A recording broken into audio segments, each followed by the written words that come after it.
God is teaching you to trust Him without a sign. Christian motivation. There comes a moment in every sincere life when the soul realizes that it has been asking the wrong questions. Not is God real, nor even is God good, but rather why must He always prove Himself to me on my terms?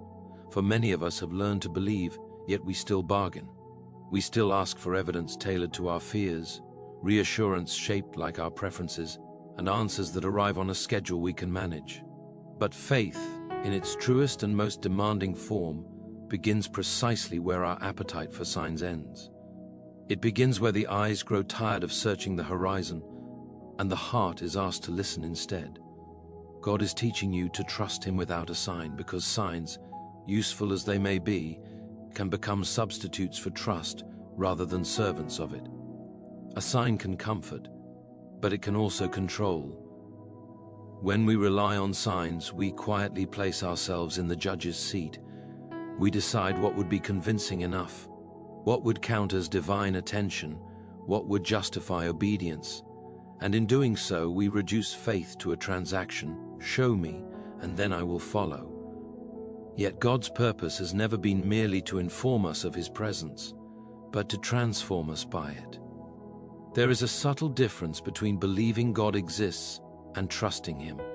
Belief may rest comfortably in the mind, but trust must descend into the will.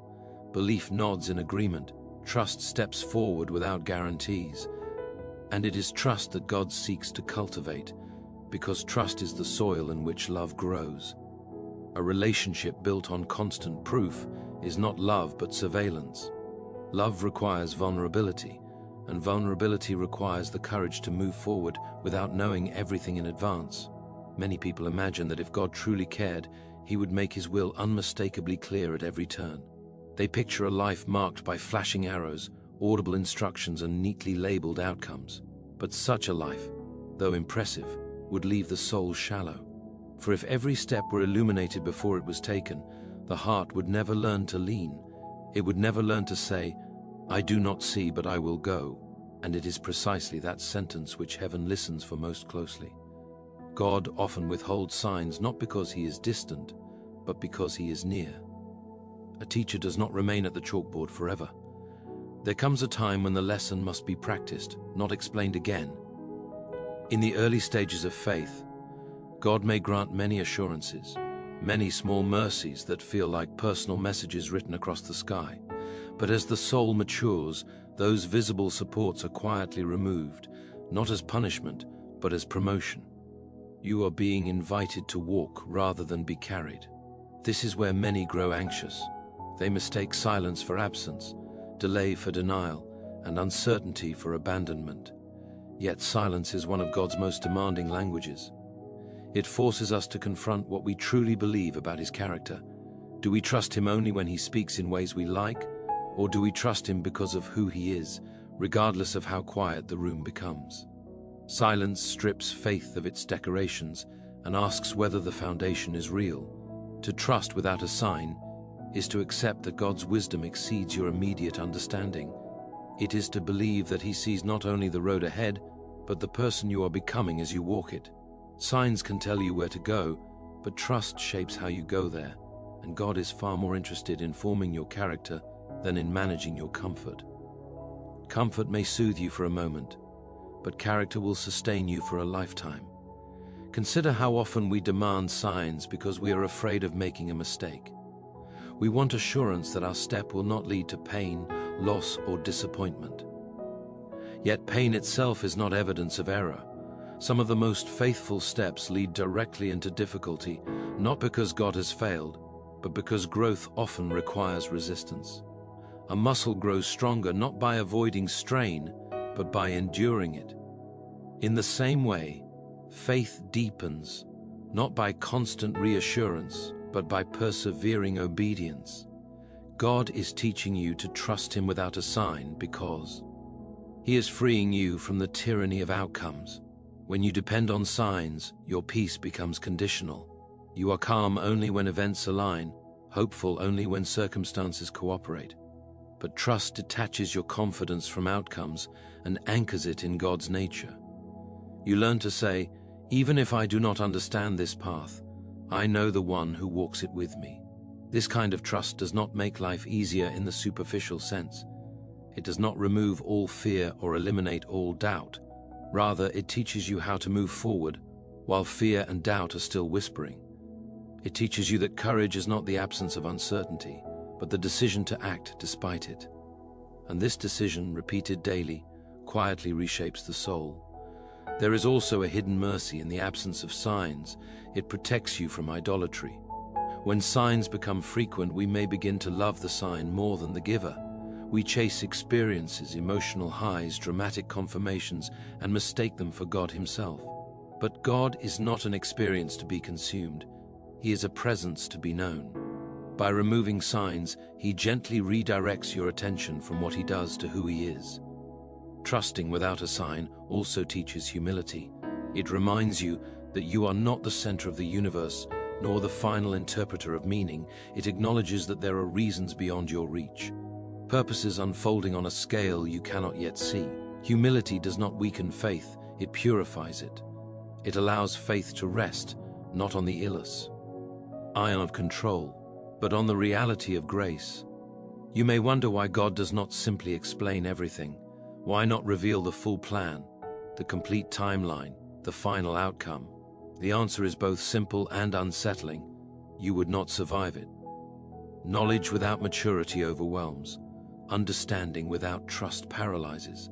God reveals truth at the pace love can sustain, not at the speed curiosity demands.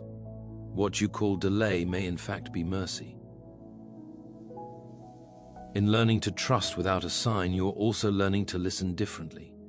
You stop straining for dramatic messages and begin to notice the quiet nudges of conscience, the steady pull toward goodness, the persistent call to love when it would be easier to withdraw. These are not signs in the theatrical sense, but they are no less divine. They shape a life from the inside out. This season, though uncomfortable, is deeply personal. God is not testing you as a student who might fail, but training you as a child who must grow. Training often feels like deprivation to those who do not yet see the goal. But every discipline has its purpose, and every purpose is rooted in love. God is not trying to break your dependence. He is trying to deepen it. Not dependence on signs, but dependence on Him. You may notice that as signs fade, prayer changes. It becomes less about requesting proof and more about expressing trust, less about controlling outcomes and more about surrendering intentions. Prayer becomes simpler, quieter, and strangely, stronger. You may find yourself saying fewer words, yet meaning them more deeply. This is not a loss of faith, but its refinement. Trust without a sign also prepares you to stand when others cannot. A faith built on constant confirmation collapses when confirmation disappears. But a faith built on trust endures storms, silence, and waiting. It becomes steady rather than spectacular, rooted rather than reactive. And such faith, though rarely applauded, carries a quiet authority that speaks louder than miracles. There is something profoundly freeing about no longer needing signs. You stop scanning every event for hidden messages and begin to live faithfully in the ordinary.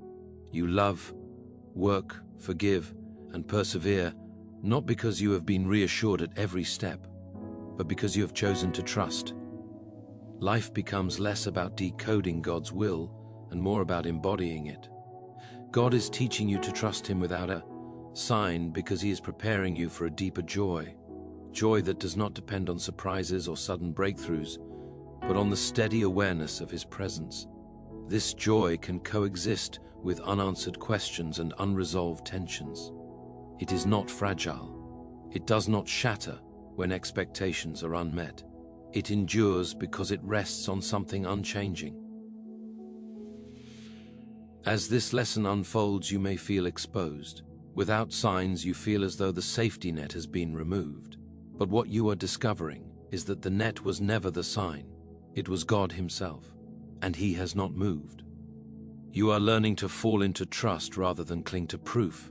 There will be moments when you long for reassurance, when you whisper, just one sign, just one clear indication. And God understands that longing more than you know. He is not offended by it. Yet He gently invites you beyond it, toward a faith that can stand even when the sky is quiet and the road is dim. In this place, obedience becomes an act of love rather than negotiation. You do what is right not because you have been promised immediate reward, but because you trust the one who asks. This is costly, yes, but it is also liberating. For when you no longer require signs, you are no longer ruled by fear of the unknown. God is teaching you to trust Him without a sign, because the greatest gift He can give you is not certainty, but Himself. And He gives Himself most fully to those who are willing to walk by faith, not by sight. This walk is slow, often lonely, and rarely dramatic, but it is real. It changes you quietly, deeply, and permanently. And as you continue walking, learning to place one unseen step after another, you may begin to notice that something within you has shifted. The questions that once demanded urgent answers now rest more gently in your hands. The silence that once frightened you now feels strangely inhabited. You are not rushing as much. You are not grasping as tightly. You are learning, perhaps for the first time, what it means to be held without being shown, to be guided without being explained, to be loved without being constantly reassured. And in this slow and sacred process, your trust is being reshaped into something that no longer depends on what you can. See, something that is learning to breathe, even when the way forward remains partially hidden. Something that is beginning to understand that faith was never meant to be a reaction to evidence, but a response to love. And that love, once chosen, does not require constant proof to remain faithful, but only the quiet, daily decision to keep walking, even now, even here, even when the next step has not yet been revealed, and the heart must learn to wait without demanding, to hope without grasping, to believe without insisting, to trust without a sign, as the journey continues unfolding in ways that are still beyond your sight, but not beyond His care. For, in this waiting, something truer than certainty is taking root. Certainty satisfies the mind, but trust reshapes the soul. And the soul, unlike the mind, is not hurried by unanswered questions. It grows slowly, like a tree whose roots deepen long before its branches are seen. God is far more concerned with what is happening beneath the surface of your life than with what is visible to others, or even to yourself. You may feel as though nothing is happening, yet this quiet season is crowded with invisible work. When you trusted signs, your faith often rose and fell with circumstances. A good day felt like divine approval. A hard day felt like divine silence. But now, as signs recede, your faith is learning to remain steady. It is no longer dependent on moods, outcomes, or immediate results. This steadiness is not dramatic, but it is strong. It allows you to remain faithful, even when emotions fluctuate, even when prayers feel unanswered, even when hope seems stretched thin. There is a strange comfort that begins to emerge when you accept that God does not owe you explanations. Not because He is cruel or distant, but because He is God. Trusting without a sign means releasing the illusion that you must understand everything to obey. It is acknowledging that obedience is not a reward for clarity, but an expression of trust. And trust, once practiced, becomes less frightening and more natural, like breathing. You may notice that in this season God is asking you to make small choices rather than grand leaps. He invites you to be faithful in ordinary moments, to speak kindly when it would be easier to remain silent, to forgive when bitterness feels justified, to keep praying when enthusiasm has faded. These choices rarely come with signs. They come quietly, persistently, and they shape you far more deeply than dramatic moments ever could. Without signs, you are forced to confront your motivations. Do you seek God for what He can do or for who He is? Do you obey because you are convinced or because you trust? This confrontation can be uncomfortable, even painful, but it is also freeing. It strips away false faith and leaves behind something simpler and more sincere. A faith that does not perform for attention, but endures in private, God's silence often teaches you to listen to yourself honestly. In the absence of constant reassurance, your true fears surface. You discover where you rely on control rather than trust, where you fear loss more than disobedience, where you crave certainty more than faithfulness. These discoveries are not meant to shame you, but to heal you. God reveals weakness not to condemn, but to strengthen. Trusting without a sign also changes how you view time. When signs are expected, waiting feels unbearable. Every delay seems like failure. But when trust takes root, waiting becomes meaningful rather than empty. You begin to understand that time is not wasted simply because it is uncomfortable. Growth rarely announces itself. It happens quietly, steadily, often unnoticed until you look back and realize how far you have come. You may still stumble. Trust does not eliminate doubt, it teaches you how to live with it. Doubt becomes a companion rather than a master. It raises questions, but it no longer dictates your direction. You learn that faith is not the absence of struggle, but the choice to remain faithful within it. And that choice, repeated again and again, becomes a kind of strength that cannot be manufactured by signs. God is also teaching you empathy in this season. When you no longer rely on signs, you become gentler with others who struggle. You stop offering easy answers and start offering presence.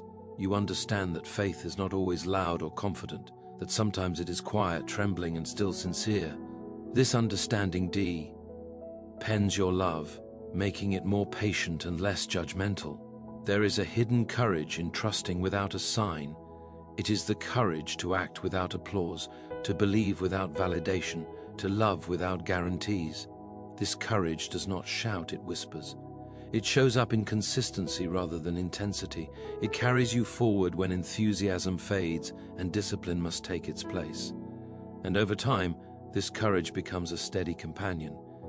You may find that as you stop demanding signs, you become more aware of grace. Grace that sustains you when you are unsure. Grace that meets you in weakness. Grace that does not depend on your understanding to be effective. This grace does not remove difficulty, but it gives you the strength to endure it. It reminds you that your security lies not in your ability to believe perfectly, but in God's faithfulness to you. Trust without a sign also teaches you to value faithfulness over success.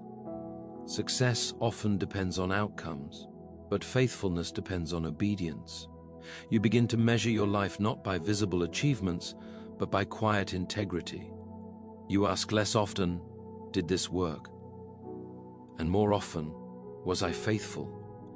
This shift brings a deeper peace, one that does not evaporate when plans fail or expectations collapse. As this lesson continues, you may feel tempted to look back longingly at earlier seasons when signs felt frequent and faith felt easier. But those seasons served their purpose. They were not meant to last forever. Just as a child eventually learns to walk without holding a hand, so your faith is learning to move forward without constant reassurance. This is not loss, it is growth. God is patient as you learn. He does not demand perfection, only persistence. He understands hesitation, fear, and fatigue. Trusting without a sign does not mean never questioning, never struggling, never doubting.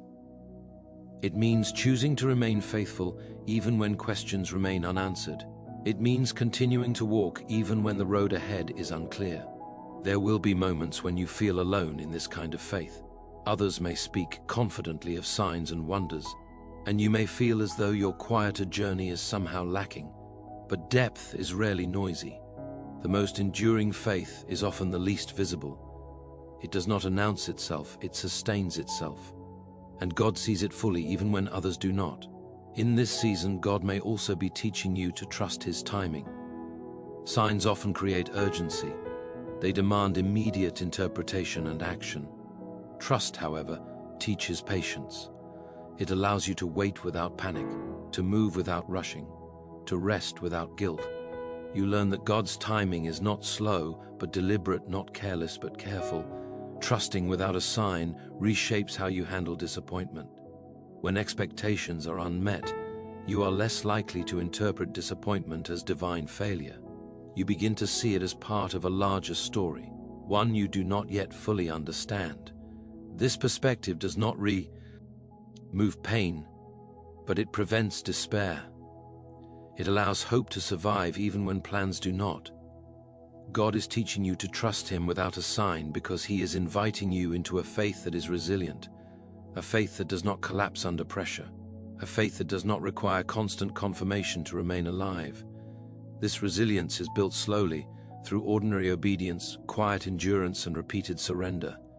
You may not feel stronger yet, but strength often grows unnoticed.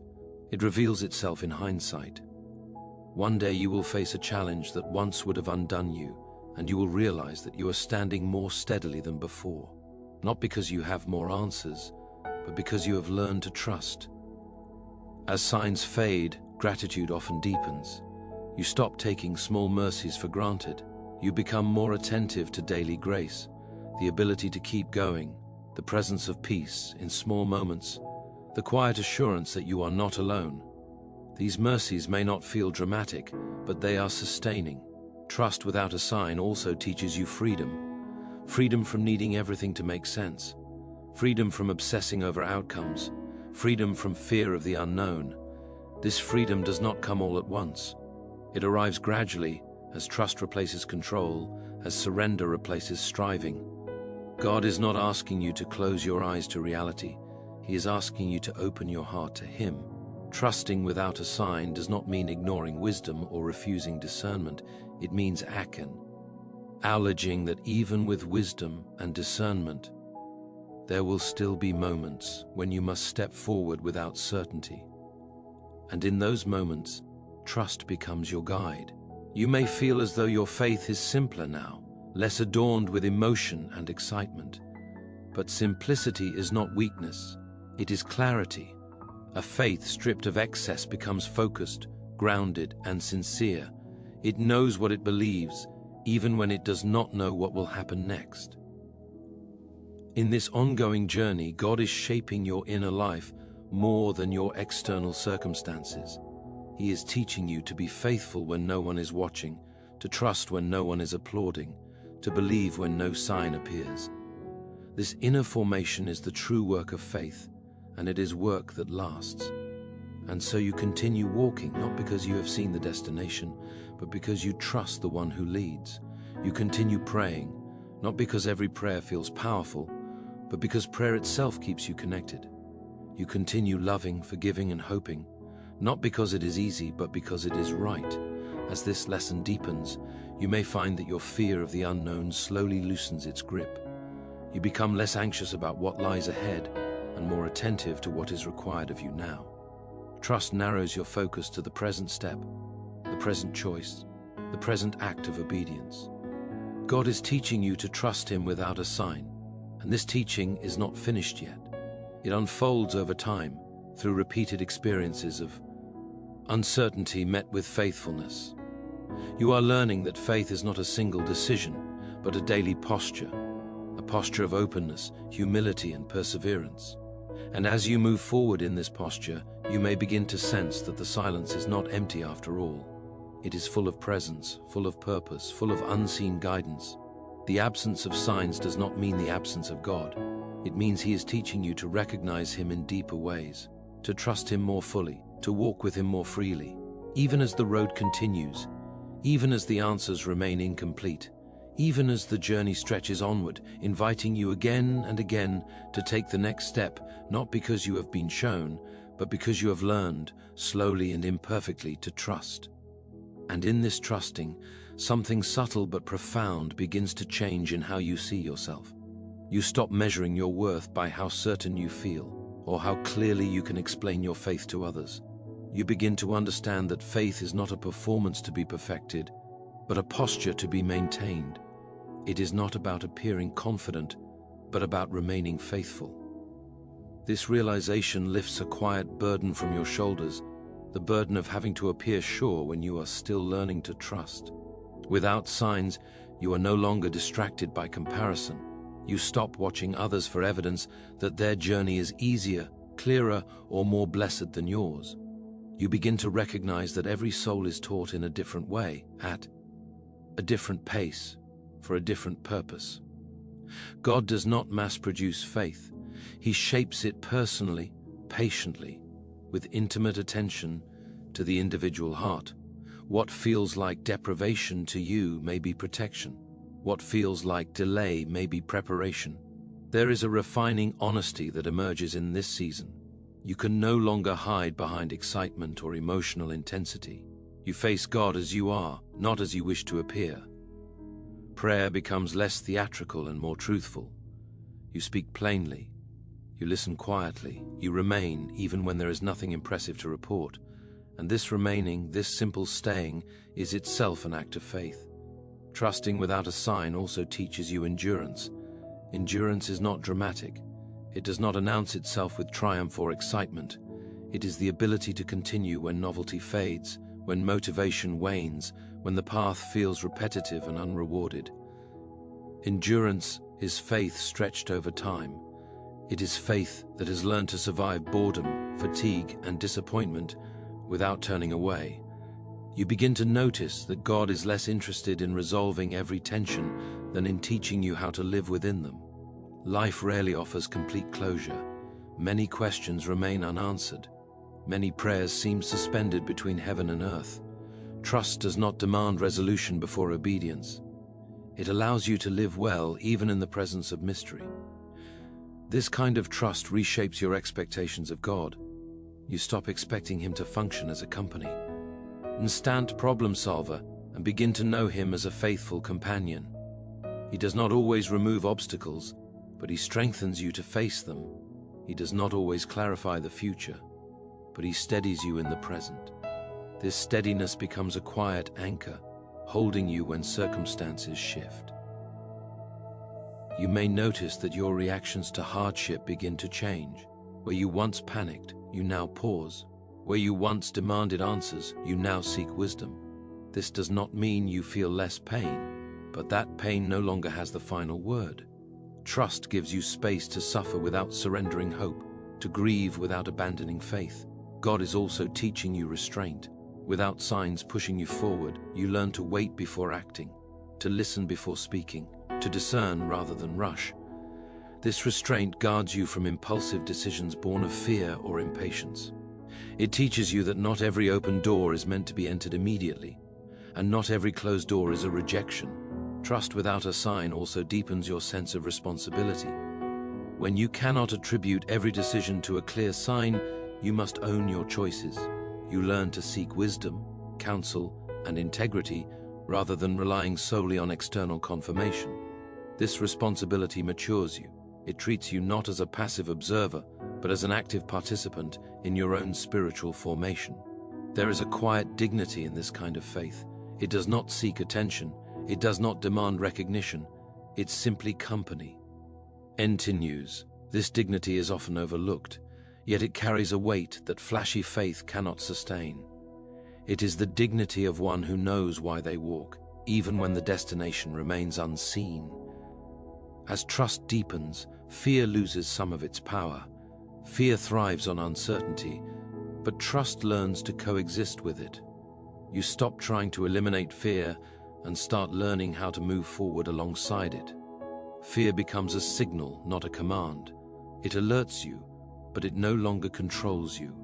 God's patience becomes more visible to you now. You realize that He has never rushed you, even when you rushed yourself. He has never demanded instant maturity. He has allowed you to grow slowly, unevenly, honestly. This patience teaches you to be patient with yourself.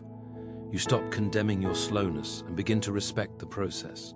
Trusting without a sign also changes how you interpret past experiences. You begin to see how earlier signs, blessings, and breakthroughs were not endpoints, but stepping stones. They were never meant to replace trust, only to introduce it. This perspective prevents nostalgia from becoming a trap. You honor the past without clinging to it. You may find that your faith now feels quieter but heavier, less emotional but more rooted. It does not fluctuate wildly with circumstances. It holds steady through ordinary days and difficult nights alike. This rootedness allows you to face life with a calm resilience that surprises even you. God is teaching you to trust Him without A sign because he is preparing you for moments when others will look to you for stability, not for answers, but for presence, not for explanations, but for peace. A faith that has learned to stand without signs becomes a shelter for others who are still searching. In this season, obedience becomes less about enthusiasm and more about faithfulness.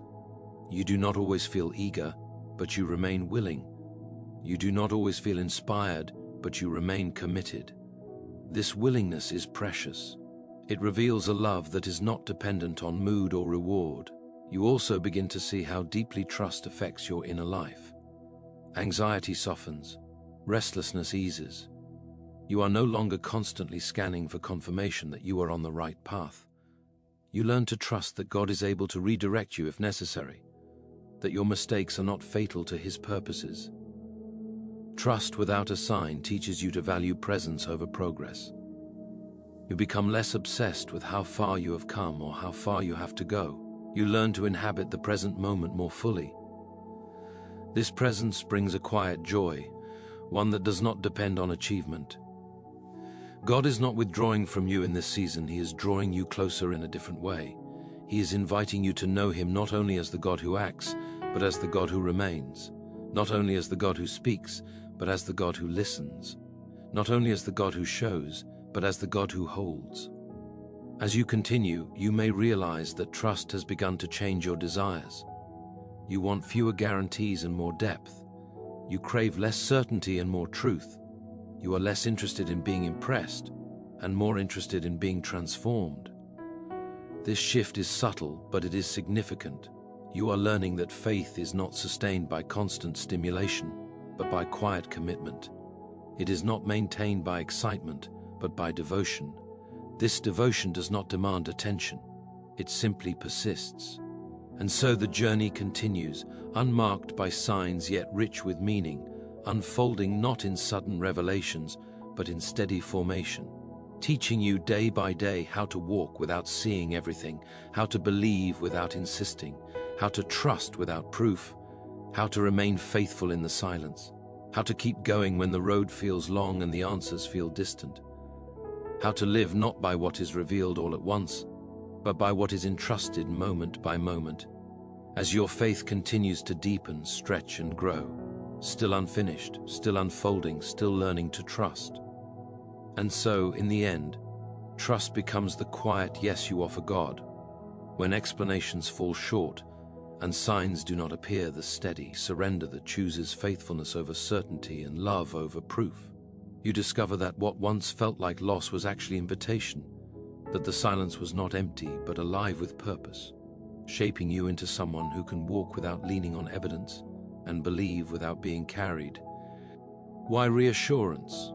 You realize that God has not been asking you to figure everything out, only to stay, to follow, to keep placing your life into His hands day after day. And in that choosing, repeated even when you feel unsure, you find that faith has matured into something unshakable, something honest, something deeply alive. A trust no longer dependent on what you can see, but anchored in who God has always been and who He will remain, long after every sign has faded.